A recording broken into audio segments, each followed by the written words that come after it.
now time to start our webinar, and I'll be introducing Mayor Mari Laufiso, who is our speaker today. So I welcome everybody to APGFWN webinar series, and this is our 18th webinar in this series. And today we have Mary Laufiso with us, and she, in 2016 October, she was elected to the Dunedin City Council in the South Island of New Zealand for 3 years, and she was also one of the 2 Green DCC Councillors, and also the Aotearoa New Zealand Greens first Pāsifika Elected Member at either local or central government level. Mari was re-elected for the 2nd term in October 2019. She also chairs the Community and Culture Committee and is a Deputy Chair of Grants Subcommittee. She, for some 4 decades of practical community development and organizing activism at familial, local, national and international levels, have gifted Mari with a political analysis that sharpens her focus not on symptoms, but underlining the cause of material. So we'll be hearing Mari about her experiences of being elected on local government councils. So over to you, Mari. And I would request others if they put off their videos off so that we can totally focus on what Mari Laufiso is going to tell her a story about being a local councillor. Mari.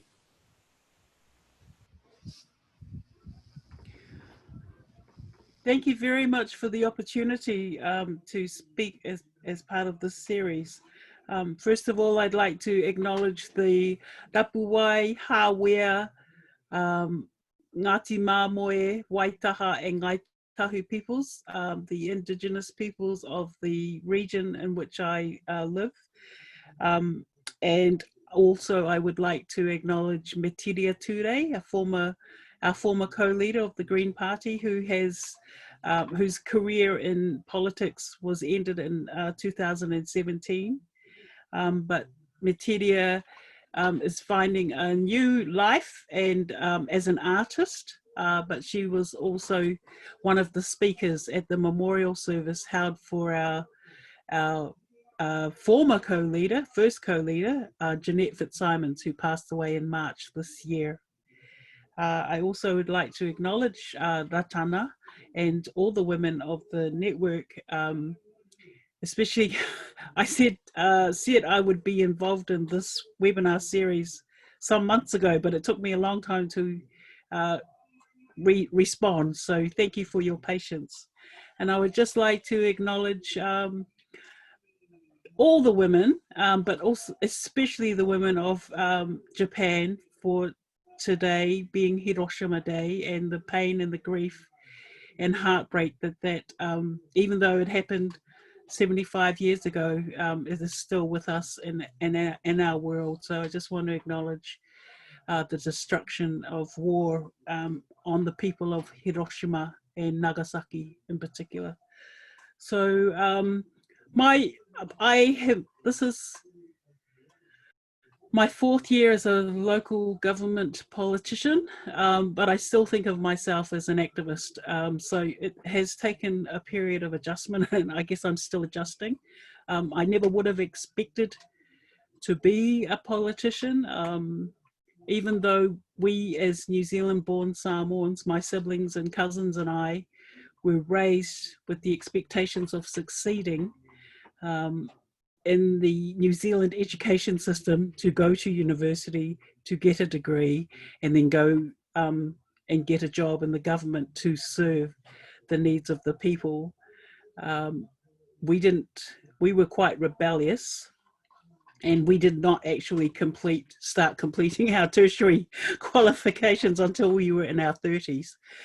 So we took a long pathway. We were our energy was mostly consumed, I guess, with serving the needs of our communities who we feel have been not served well, particularly Māori and Pāsifika people here in New Zealand, even though New Zealand and Australia have long imperialist histories in the Pacific. The issues of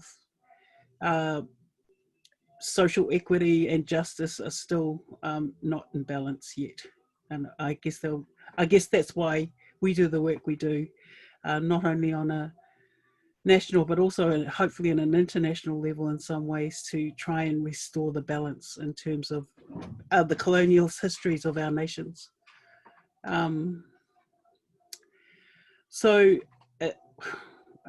Yeah, I'm not sure if I can speak really about being a politician as such, but it has become really clear to me that it is so important for our voices to be represented at the table, if you like, and it is important. And while there are now 2 new politicians from the elections in 2019 who do have Māori ancestry, that's not their primary community of interest, if you like. They come from more from the business sector here in Dunedin. So I still am, well, they are too, but I am I have been an advocate for Polynesian, that is, and other Pāsifika nations as well, who are present in our city. For Pāsifika, and so that's Fijian, Solomon Islands, Kiribati, Papua. We don't have too many Papua New Guinean established residents, families here, but we definitely have Samoan, Tongan, Cook Islands, Niue, Tokelau, Fiji, Solomons in particular, and now Kiribati and Tuvalu, sort of not, maybe 20 years, or maybe a bit more, longer, but some of us, particularly Samoans and Cook Islanders, have been here for 50 years, 50 plus years, so we're still adjusting. And as I said, it's really important. So if women here on the webinar or who will come across this video are considering running for local government or national, regional, I would strongly encourage you to do so and aspire to that, because it's really, really important that our voices are heard and that we're able to participate in those really key decisions that affect our families and communities and everyone else, as well as coming from your community of interest. You also need to, as a local government politician anyway, need to have the welfare, the well-being of your whole city as a local entity. So for me, in my context, it's really, really important for the City Council and the local Green Party branch that I'm part of to really have respectful relationships of trust with the local, not only the mana whenua, whose people who are the ancestral, who have ancestral connections to the place, the lands here, but also what we call mātā waka, who are Māori people who have come to Dunedin to establish their lives and families. And there's quite a significant population of what we call mātā waka, who are Māori from elsewhere. So it's really important for, I believe, the Green Party here in Aotearoa, New Zealand, because we have the Treaty of Waitangi, the real version, because there's 2 language versions. One's the colonialist language version, which does not say the same things as the indigenous language version. And the Green Party here has that as part of our charter. So it's important for me as a politician that our branch and our party puts our money where our mouth is, if you like, and has really good relationships all over the country with mana whenua and tangata whenua groups. I think that's the most important thing. And if you are considering being a local government, a politician, I've watched with interest previous seminars, and I would endorse everything that that politicians and senators have said in previous videos. It's hard work, yes, but it is really important to be values-based and to, yeah. I think if you go the green route, if you've been experienced in community organising and activism and all that entails, that will be a very good grounding for you as a principled politician. And yeah, just always make sure that you have really, really good support, personal support systems, and people that you trust implicitly, who you can debate. Well, sometimes you can't as a local body politician, as a politician, you can't always speak about confidential issues, but you can definitely make sure that you have people around you who will keep you honest, if you like, and keep you on the track of being principled. I think that's all I have to say. I mean, I'm happy to take questions, or I think that's, I don't know. Sorry, I may not have said that much that's of use to women. I don't know. Okay, so you would like to take questions so that it becomes more an organized way, that what questions do they have. Let me ask you a question, that when you started your career as a politician, what what were the what you to think about running elections, and what were the issues you were facing during that process, being a politician? Thank you for the question. First of all, as a Samoan, we were raised, there's a proverb that we have in the Samoan language, which is oleala, the pathway, ile malo to authority, ole tautua is through service. So if you aspire to positions like politician or whatever, someone in charge, you must serve and serve and serve. And when you get there, you must continue to serve. So I was not we would never have, such was our upbringing, I believe, that we would never have put ourselves forward for such roles as this. However, a very good friend who was in a parliamentary issues assistant to Metiria today, asked a number of my family and community to consider standing for the Green Party. Many of us were previously supporters and members of the Mana Party, which was a break-off, if you like, from the Māori Party.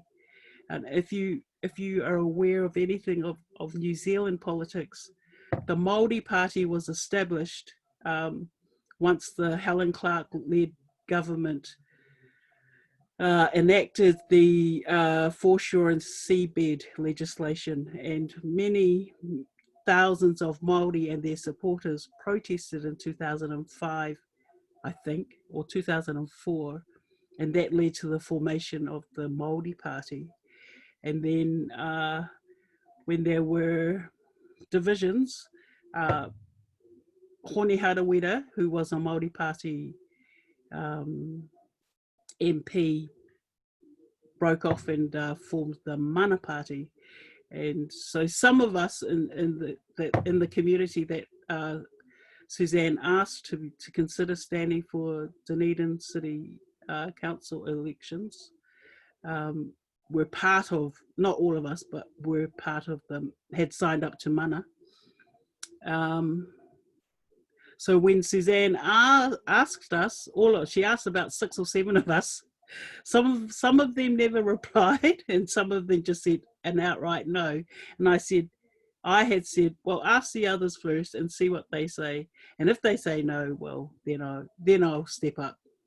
So then the next challenge, once I said I would be a candidate, I had to be interviewed. And the first question I asked the province co-conveners who interviewed me, I said, do I have to join you? Because I didn't know much about the internal workings of the party, of course. And they said, yes, of course, if you're going to be a candidate for us, you have to join. And I wasn't too thrilled, because I would have preferred to remain Mana, but then I read the charter, and that's what convinced me really to stand for the Greens, or that made it okay for me to stand for the Greens, was an adherence to Te Treaty o Waitangi, which is not the Treaty of Waitangi. I value the Green Party for that, especially. That keeps me going. And so when it came to campaigning, there were some issues for my team, if you liked, because we knew that participation by Māori or Pāsifika voters was not high, because people were so disenchanted and had been over generations with politics and party politics and all that stuff. And also a lot of Pāsifika people did not understand the voting system and were not enrolled. So the challenges that we had were not to do so much door knocking or campaigning that way, not through door knocking or calling, but actually face-to-face approaches, and not making party politics the focus of an event, but rather supporting existing events. So that was a challenge, and it was just running for the first time is a roller coaster, because you have no idea what you're doing really. You're aspiring to something that you don't really know about, except as a ratepayer or as a just going internally into the machine is quite a challenge. So compared with that, 2019 elections were, you still have that uncertainty, of course, but you're way familiar with all the workings as much as you can be. And of course, when I was successful, I made sure that I reciprocated. Like, it's really, if service is one part of our upbringing, of our values, then reciprocity is another core principle and value that goes across the Pacific. That I will support you in your time of need, because I know when I'm in a time of need, I will be supported. So I felt that it's been really important for me to reciprocate that support back to the party, back to the branch, and to play roles in that. So yeah, I don't know if I've answered your question, Anita, but those were some of the challenges and some of the context in which I ran. Yeah, thanks, Mari. And we have more questions for you. And Najah, she's from Lebanon Green Party. Najah, I would like to speak out your question.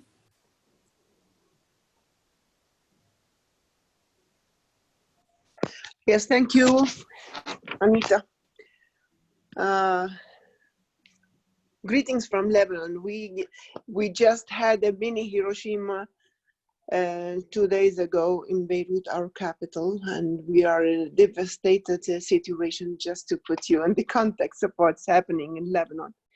My question to you would be, thank you for your precious presentation, and I would ask you, if you are elected in the political council, whether it's a parliamentary or ministerial or a local council, if the whole council is acting against the principles that you were elected for, whether towards the green issues or women issues, how would you act?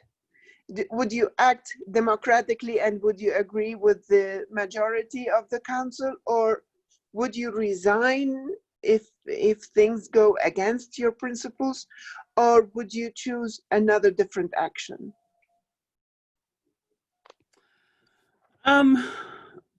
I would hope that that situation would not arise. The mayor is green, and last triennium, the council has been led, well, up until 2016, the councils was mostly, there was a large degree of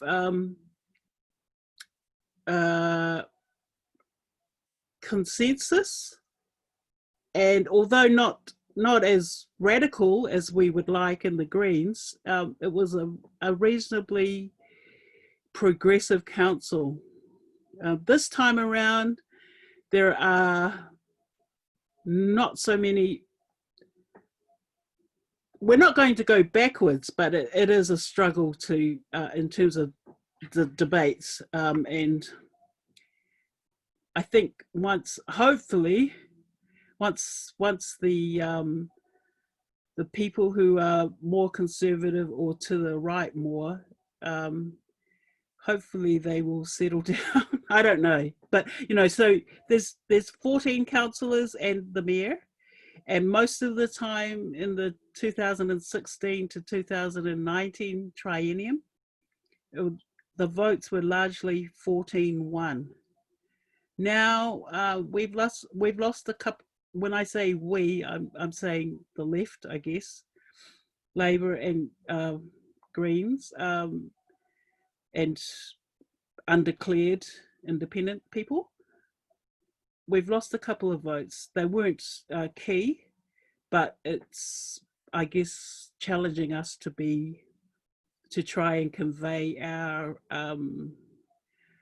points of view more strategically.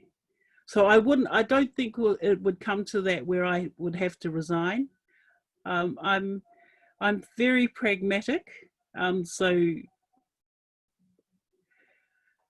when there's something that's not exactly along my values or my way of things to be that have to be done, is that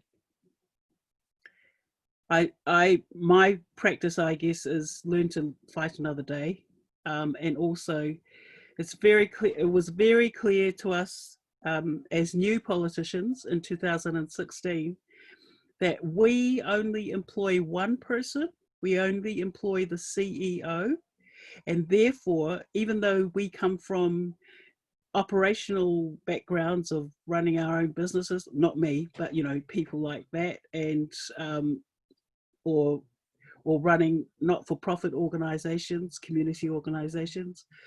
Although that's where we think we'll make the most difference, when you become a politician, you are to stay out of operations and not try and micromanage the staff, because we don't employ them.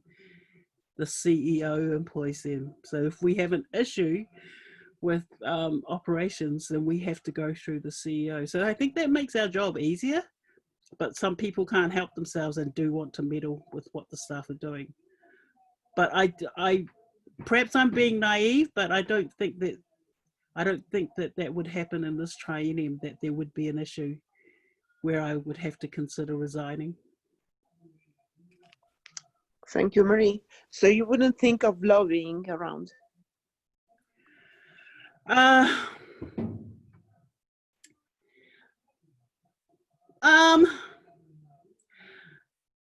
not sure. I'm not sure if that's about. To me, that doesn't seem to be principled. I don't know. I mean, we're supposed to come to a, what do you call it? We're not supposed to have any kind of predetermination when it comes to issues. And I don't know if I want to lobby my colleagues that much. I don't know. It's hard to say. I don't know if I do that. Maybe over cups of tea we just have conversations and we talk about issues, but I don't talk about. I try not to talk too much about issues outside of meetings, unless it's really in my own committee, in the Community and Culture Committee. I will talk with the mayor if I feel a need, or I will talk with the deputy mayor, who's not Green, but she's just been a very good colleague, whom I know from the first triennium. So it's not so much lobbying as just conversations and making sure that I'm checking with my communities of interest to make sure that I'm saying what I think needs to be said at the table, if you like. So just checking with the people that I feel I represent, as well as keeping in mind the well-being of the city as a whole. But no, I wouldn't lobby.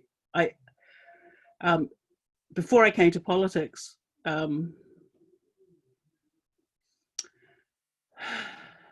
I despise lobbyists. But that's not to say that I always say that relationships. You must have relationships of trust. And that's what I hope I've brought with me to the City Council. Well, relationships that had been built up not by me individually, but by my family and the organisations whom I've worked with as a volunteer mostly. Well, thank you, Marie. I respect your transparency, and this is one of our values. And maybe you are lucky that most of your councillors have the same values that you have as a greenist. Well, yeah, they don't exactly share the same values, but I think they have most of them have the well-being of the whole city at heart. There are some, I believe, councillors who only have their own small community of interest at heart, but I think we can overcome that with the votes. I hope we can. Yeah, thanks, Najah, and thanks, Mary, politician has to build a relationship of trust. So next question we have from Rose Reed. Rose, over to you. Okay, thank you. I'm interested in the support you have and the challenges that you faced as a woman leader. You'll be aware that many of the women who are listening, who are in on this webinar, come from countries that are extremely patriarchal and struggle to be heard within their own societies as women. So I'd be interested to hear how it is for Samoan women as leaders in the broader community, and what, if any, challenges that you've had to face as a woman leader, both in your community and working as a politician. Thank you for the question. I'm probably a bit sheltered in some respects. Our mother, who passed away in 2009, was a leader in her own right, and I guess my sisters and younger cousins and I, well, as women, I guess from the role modeling that we have with our mother and aunties who just didn't seem to let any obstacles stop them, I guess we just sort of took that on. We just assumed that we could do whatever we set out to do as well. When I think of leadership and Samoan women, I think that the way that they're brought up, there's an assumption that they are leaders as well. That's not to say that they are not free from patriarchal control from their husbands or brothers or cousins, and the same kind of there are issues of physical and emotional and verbal abuse by men towards women, and so I personally don't feel the challenge, but I'm aware of those issues for women, for young women particularly, and I'm just aware of especially young people who are under pressure in low-income households, and they're subjected to very authoritarian parents. But I don't know what it is. I think for some reason, COVID-19 lockdown, where our essential workers, cleaners, supermarket workers, all the frontline professional, health professionals like nurses, our people are overrepresented in those professions, especially low-income ones, and I think that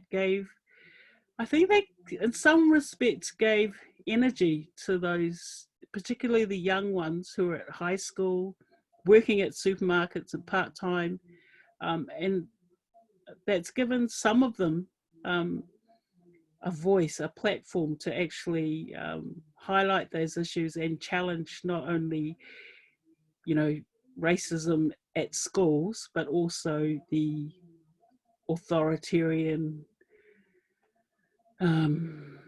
practices of their parents. So I have hope. I'm trying not to be Pollyanna-ish about it. But I have hope that this younger generation has got fire, and they've got a real fire in their bellies, and they'll continue. They will change. Hopefully, over time, they will be able to change our own cultures. I'm not sure about the mainstream New Zealand culture, but we live in hope. And then for us as women politicians at city council level, there's only 5 of us out of 15, so we've got a long way to go yet. I think there should be 10 women and not so many men, but we'll see. It's just a matter of continually supporting each other, but also gently challenging each other if for some of our behaviours that don't necessarily reflect well on us as leaders, like not hassling the staff or not overburdening the staff, or many of whom are women, of course. And yeah, I don't know if that answers your question either. It's great, thank you. Thanks, Rose. Thanks, Murray. Next question we have from Eva Goes, from Sweden. Over to you, Eva. Thank you very much. I am active as a politician since '82, and I also said I will never become a politician. But when we had a referendum about nuclear power, and we lost, we who wanted to stop it, we then organized a new party, and this was Miljöpartiet, the Green Party, environmental party. So I've been active since then, and I'm working very much with building up the party, and also internal and external. And I feel very well what you said, you must be honest. honest to yourself and honest with your relationship. I'm not a lobbyist either, but still I'm here and I'm active still, both locally and globally. And we are the strongest fraction in Sweden if we count per inhabitant here in a small town called Härnösand. And we are most women, and we have always been most women in the party. So I want to ask you, can you see the same pattern? Are there women voting for you, and are there most women around you? I'm not sure. I don't know. I don't really talk about voting or too much with the women in my life. Why don't I do that? Because I don't want to, well, A, because they're so busy just trying to survive. And if they ask me questions about party politics and voting, then of course I will have the discussion with them, but I don't initiate discussions about voting or any of that stuff with them, because I don't know if I think it's I'm not trying to be individual. What am I trying to say? I do. There is an elder woman in our community who's just retired. Well, been retired for 3 or 4 years, and she's dedicated herself to working with the Electoral Commission, which is responsible for, all that stuff about the arrangements for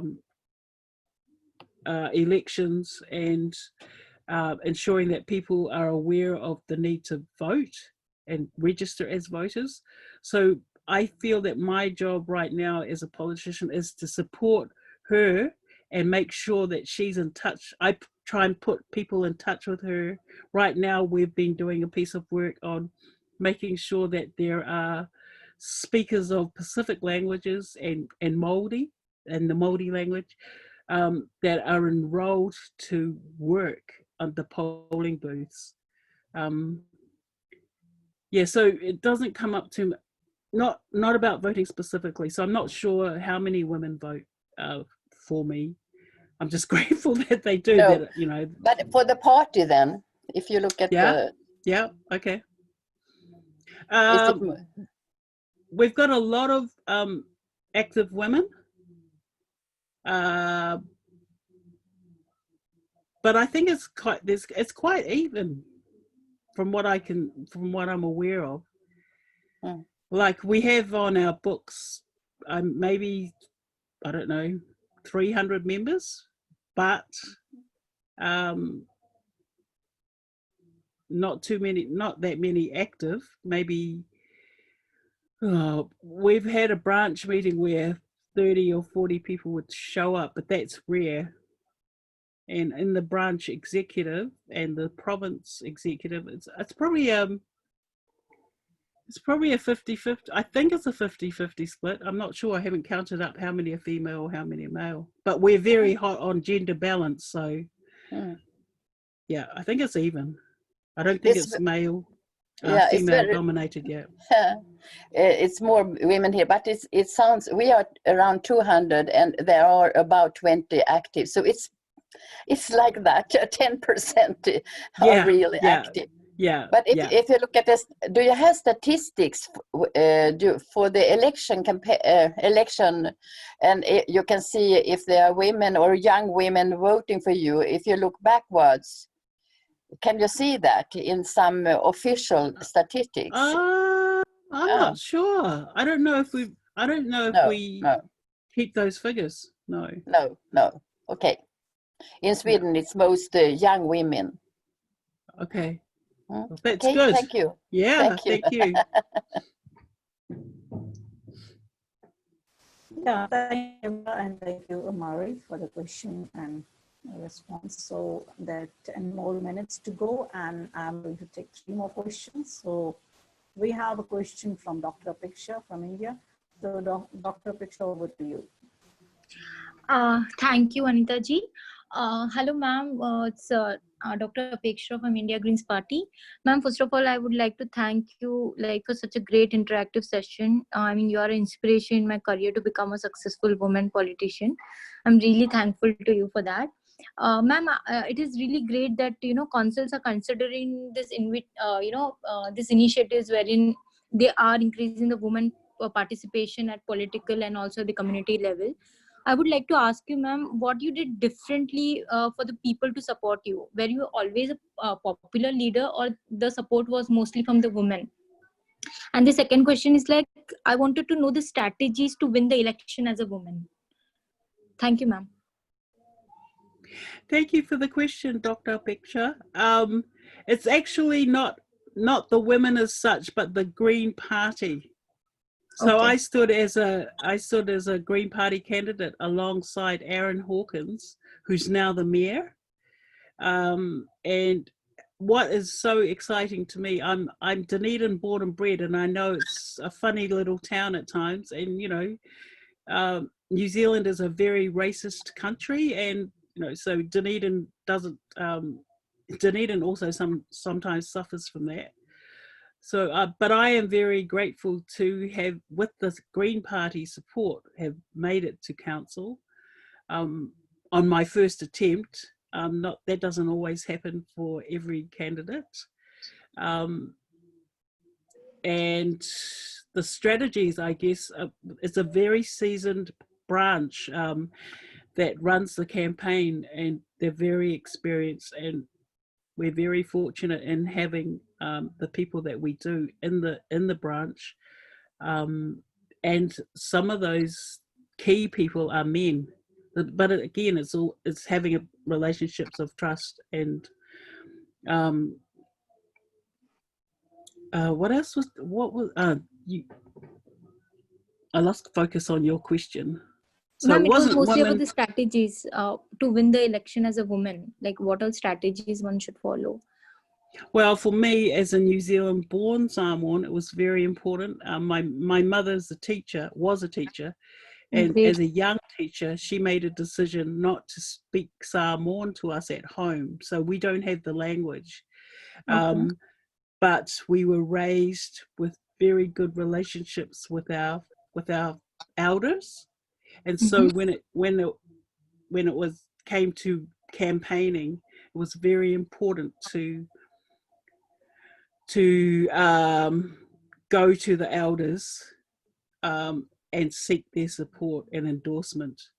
And it was very important to, so they really had not been engaged with civic politics at that level, but it was very important for them to meet Metiria, for them to meet Aaron as a city councillor at that time, to establish the relationships before you campaign. Before you announce your candidacy, you really need to identify the key people who are going to be your supporters. They may not be planning the campaign, but you need to have their endorsement. That's my strategy. Yes, and enroll women as well. Young organisers, young women who support you. They may or may not be members of the party. Like my closest friend, my closest two friends were campaign managers for me in the first campaign. They were not members of the party, but they wanted to support my campaign. So it's balancing the relationships and making sure that you have that support within and outside the party, outside the branch.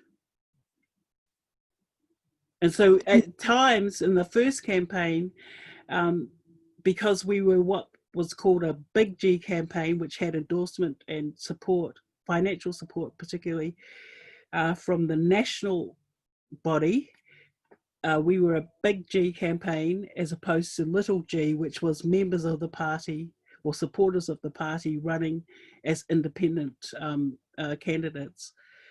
Because we were a big G campaign, we had staff come from national office, hired by national office. And there were some tensions between our dear ground organizer who came from outside the city, because we had, we said, Māori and Pāsifika people don't vote for the party, they vote for the person. And if they don't know the person, they're not going to vote for you. So you have to we have to campaign differently. That was one of our strategies, is to adjust some of the approaches of campaigning.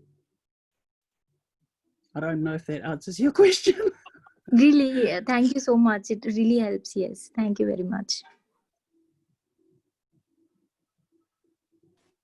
Thanks, Dr. Apeksha. Now we have a question from Aram Salim. She is from Pakistan. Over to you, Aram. Hello, Mary. My question is, what are the challenges and obstacles in women political participation and representation at local governance and decision-making level? Thank you.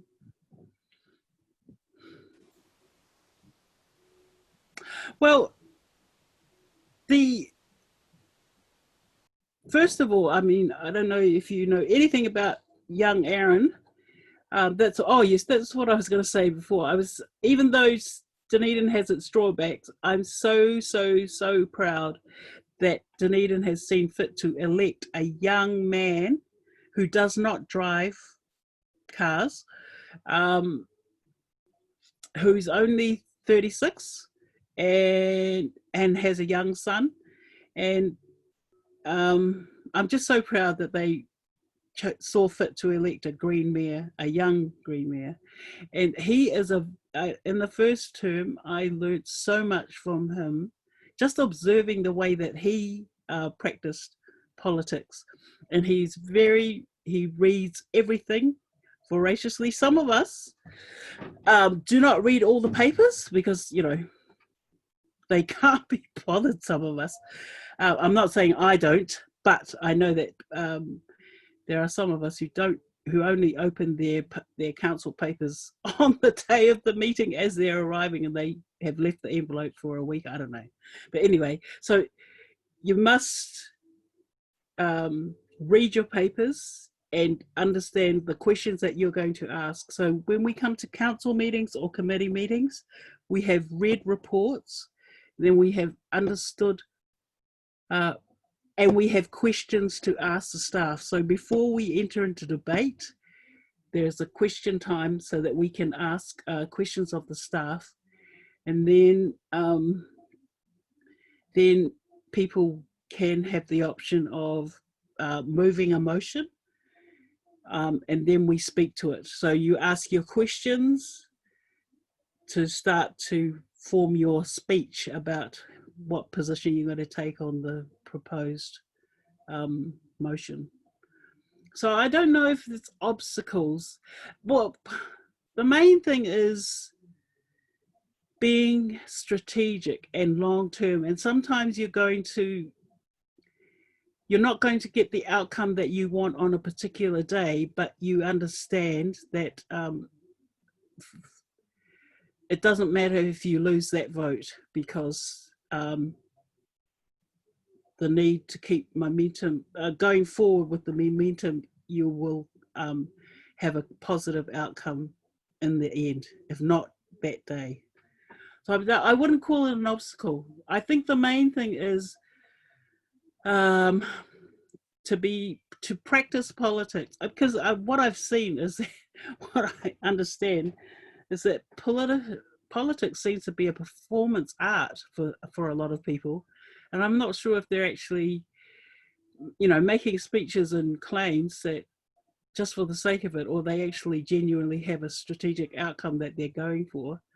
So it's not about obstacles so much, it's just being really clear about what you want to achieve, and to acknowledge that you may not win every vote, but you're in it for the long haul, and some of your legacy, or some of the the strategic direction goals that you are seeking now in 2020 may not have an outcome till 2030 when you're long gone, or it's having that long view, I think. So I don't call them obstacles. I just think it's about being strategic and knowing how to pick your battles. I am known for not saying that much. I don't speak. If a colleague is already making a speech about a viewpoint I share, I will not necessarily speak, but I will only speak when I think it's necessary. I don't know if that makes sense. So I don't call them obstacles. I just think you've got to be really clear about how you're going to practice politics, and that you're aiming for outcomes that don't overburden the staff or the community.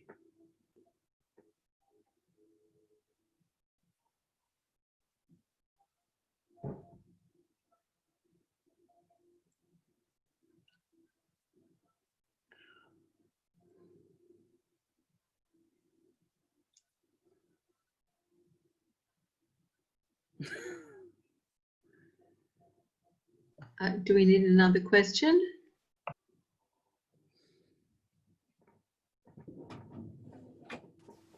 I'm going to take a last question from Rachana Shrestha. She is from Nepal. Over to you, Rachana.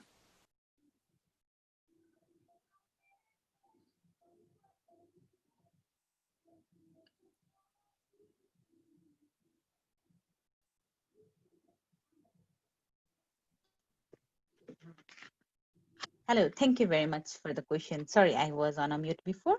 Thank you very much. My question would be, what work is undertaken on the subcommittee you are on, Mary? Oh, I chair the Community and Culture Committee, and so it's called a committee of the whole. So every councillor is on that committee. I just chair it. And so we deal with issues of importance to the community. So we've just had such a committee meeting on Tuesday. A lot of the business of that committee that day was noting, so receiving reports from staff who are working in the areas of community and culture. So that refers to what we call our cultural institutions facilities, such as the museum. We have two museums, the Otago Museum and the Early Settlers, or now it's called Toitu Museum. There's other cultural institutions such as the library, a home called Ulverston, which was founded by the Thierman family in the 1900s and was gifted to the city by a daughter of that family. The Thiermans, Theomin, who were, along with the Hellensteins and the Fowles families, and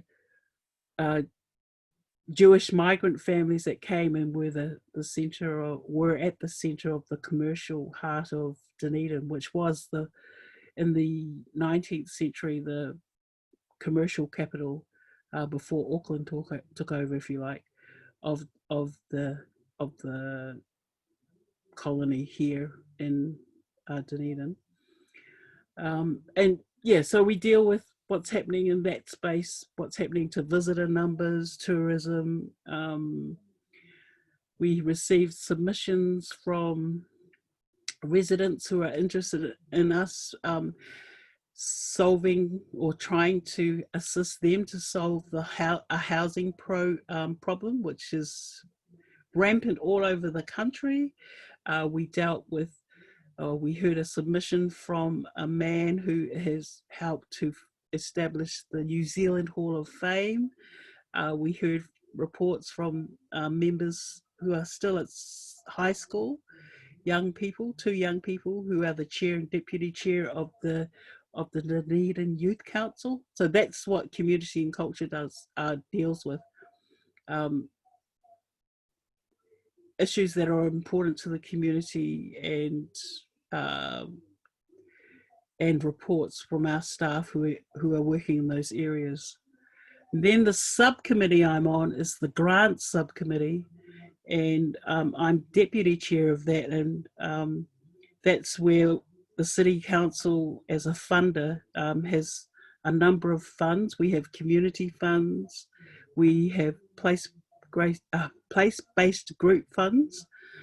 That is, neighbourhoods can apply for funding to assist them with their programs, particularly staffing issues, as well as project funding.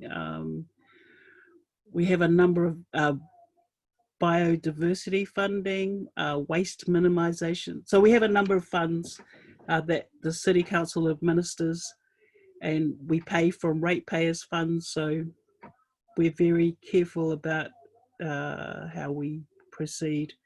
And yeah, that's the work of that subcommittee. But I, as chair of community and culture, I also chair 2 other groups, but we haven't, because of COVID lockdown, we haven't restarted our meetings yet. And they are the Refugee Settlement Steering Group, or Refugee Resettlement Steering Group, and the Social Wellbeing Advisory Group. So there's a whole lot of little groups and networks that meet and that the City Council's part of to try and facilitate our progress as a city in that area. I don't know if that answers your question, Rachana, but yes, that's sort of what the committees are supposed to do in subcommittees.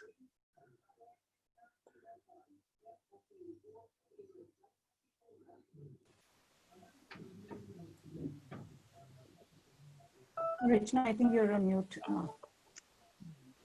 Yes, that answers my question. Thank you very much. So thanks, Mari, for such a wonderful session. And it was really, understanding the politics and especially the women facing the problems or how to handle it. And we had questions with the women angle also. So thanks everybody. And I would like to introduce that Asia Pacific Green Federation Women's Network is very working hard and producing great resources for the member parties. And the webinar program is full of inspiring leaders sharing wisdom. So I'll just share the link of the on the YouTube channel, and I'll also like to announce the next webinar on topic Time Has Arrived for Women to Lead, and the webinar is on 1st of October, same day, Thursday, and same time, 6 a.m. UTC by Mansi Balbhargava from India. And I will request all the participants to just block your calendar for 1st October. So we'll have this webinar. This will be the last webinar on 1st October for this year. And I'll be just putting in the details here.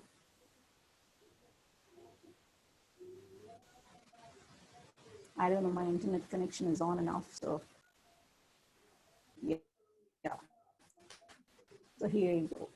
And I have one more announcement regarding the crowd fundraising campaign, which Asia Pacific Green Federation has started. And I would like you all to share the link of the crowdfunding. It's an initiative started by APGF, and this is especially for women. So I'm sharing the links here, and you can post on your Facebook and on your websites, wherever you feel like. I can see Aram, you're raising your hand. Do you have any question, Aram? No. Aram, do you have any question? No, Anita, it's okay. Thank you. Okay. Thank you and bye everybody. And you all can unmute yourself and put on your cameras and your name and country and bye-bye. We're all together, and maybe Rachana, if it is possible for you to take a screenshot, if everybody is fine with that.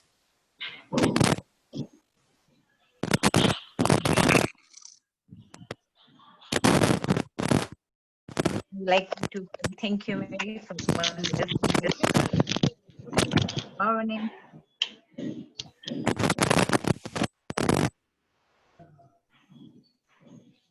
Bye. So if everyone could unmute and show us the video, everyone could Yeah. do that. You all unmute yourselves. And So also Marie can see everyone at once.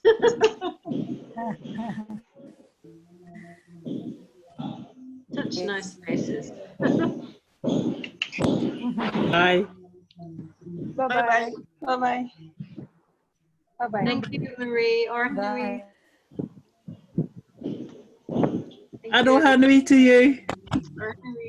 Hi, Bye. thank you. Thank you, Marie.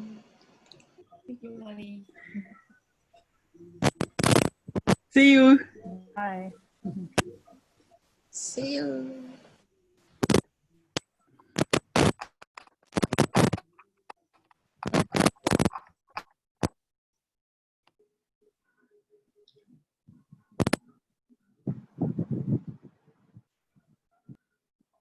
Yes, we have a session right now with all the mentees.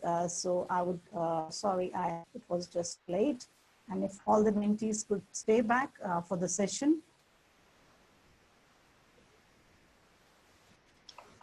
I think we only have a couple. We have Aram, Sima, and Azarul. So we have 3. Plus, is Rachana still here? Is Rachana's gone. Maybe she has internet troubles today.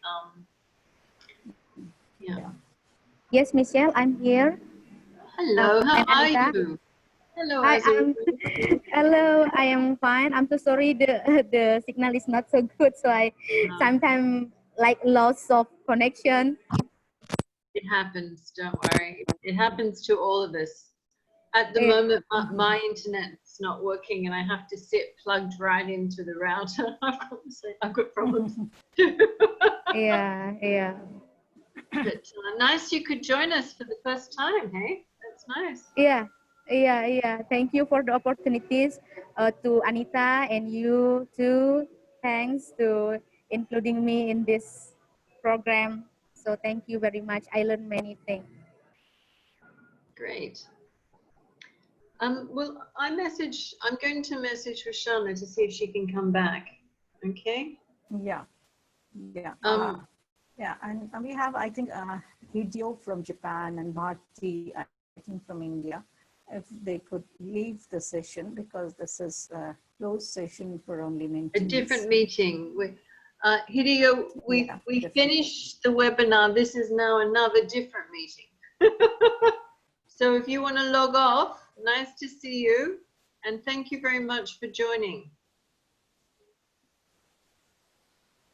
All the best in Japan. Yeah.